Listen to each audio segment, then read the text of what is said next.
안녕하세요, 여러분. 최근 금융시장에서 눈을 의심케 하는 소식이 들려오고 있죠. 원달러 환율이 무려 1600원 선을 위협하고 있다는 뉴스인데요. 제가 직접 관련 지표들을 꼼꼼하게 들여다봤거든요. 환율이 이 정도로 치솟으면 당장 우리의 대출이자나 수입 물가의 지키기 3단계 대응 비결까지 낱낱이 공개의 대출이자나 수입 물가의 직격탄을 날리게 됩니다. 오늘 영상에서는 한은의 금리 인상 카드가 과연 환율 폭주를 막으려 금리 구체적인 수치로 현재 상황의 심각성을 짚어볼게요.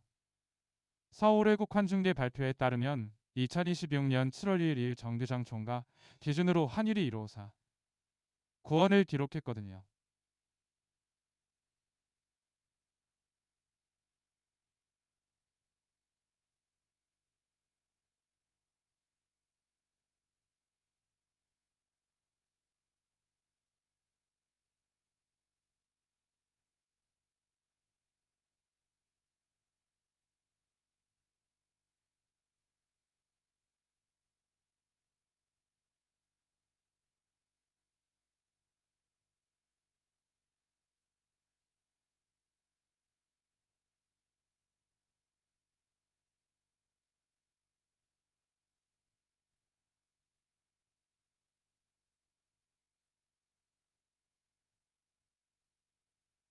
상황이 이렇다 보니 시장에서는 한국은행이 기준금리를 더 올려야 하는 것 아니냐는 목소리가 커지고 있어요. 이론적으로 금리를 올리면 원화 가치가 올라가서 환율이 내려가야 정상이거든요. 하지만 지금은 상황이 조금 다릅니다. 현재 고환율의 원인은 흐름의 내에 이 인상만으로 이 거대한 지적이 지배적이에요.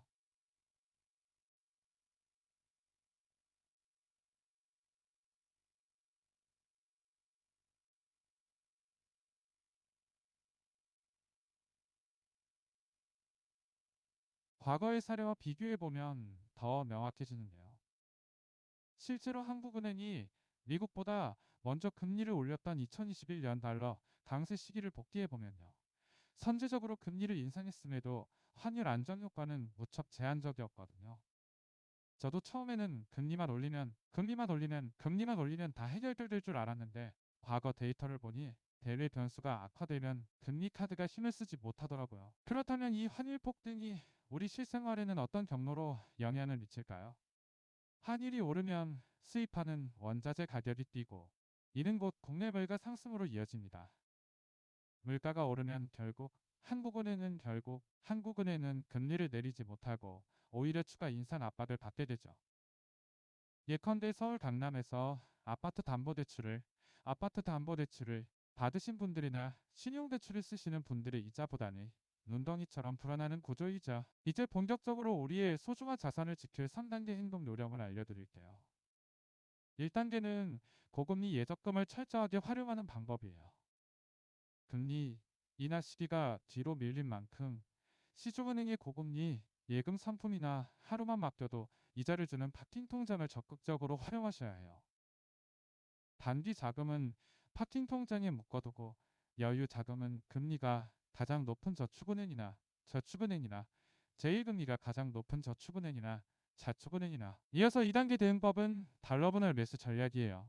환율이 1,500원대 중반까지 올랐다고 해서 겁을 먹고 한꺼번에 달러를 사는 추격 매수는 정말 위험하거든요. 대신 매월 일정 금액을 쪼개서 달러를 사모으는 적립식 투자를 추천해 드립니다. 이렇게 하면 자산 배분법이에요.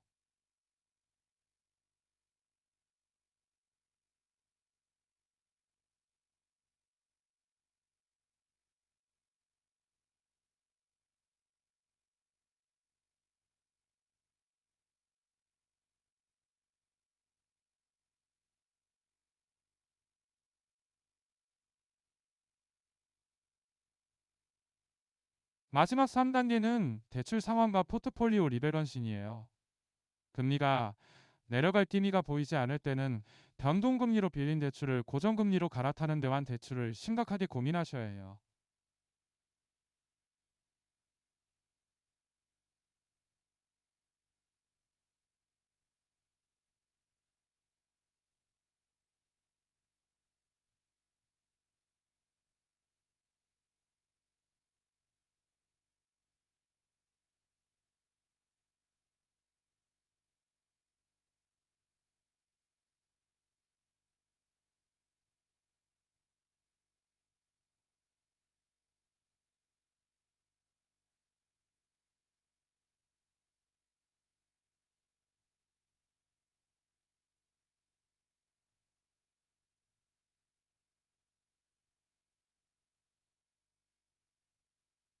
2대1이 시장 분석 보고서에 따르면 향후 환율의 흐름을 결정짓는 가장 핵심적인 변수는 미국 연방준비제도의 긴축 완화 시점과 일본 엔화 약세의 진정 여부래요.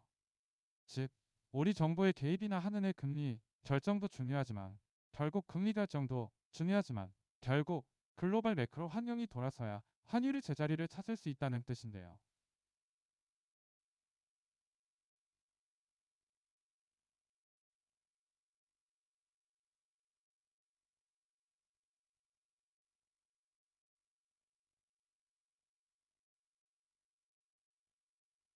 오늘 내용 정리하자면 환율이 17년 만에 최고치인 1550원대를 돌파한 상황에서 단순한 금리 인상만으로는 방어가 어렵다는 점을 확인했어요. 그래서 우리는 고금리 예적금 활용, 달러불알 매수, 그리고 대출 금리 고정화라는 3단계 전략으로 스스로 자산을 지켜내야 합니다. 여러분은 이번 환율 상승에 맞춰 예금을 달러로 바꾸셨나요? 영상이 도움되셨다면 구독과 알림 설정 부탁드리고요.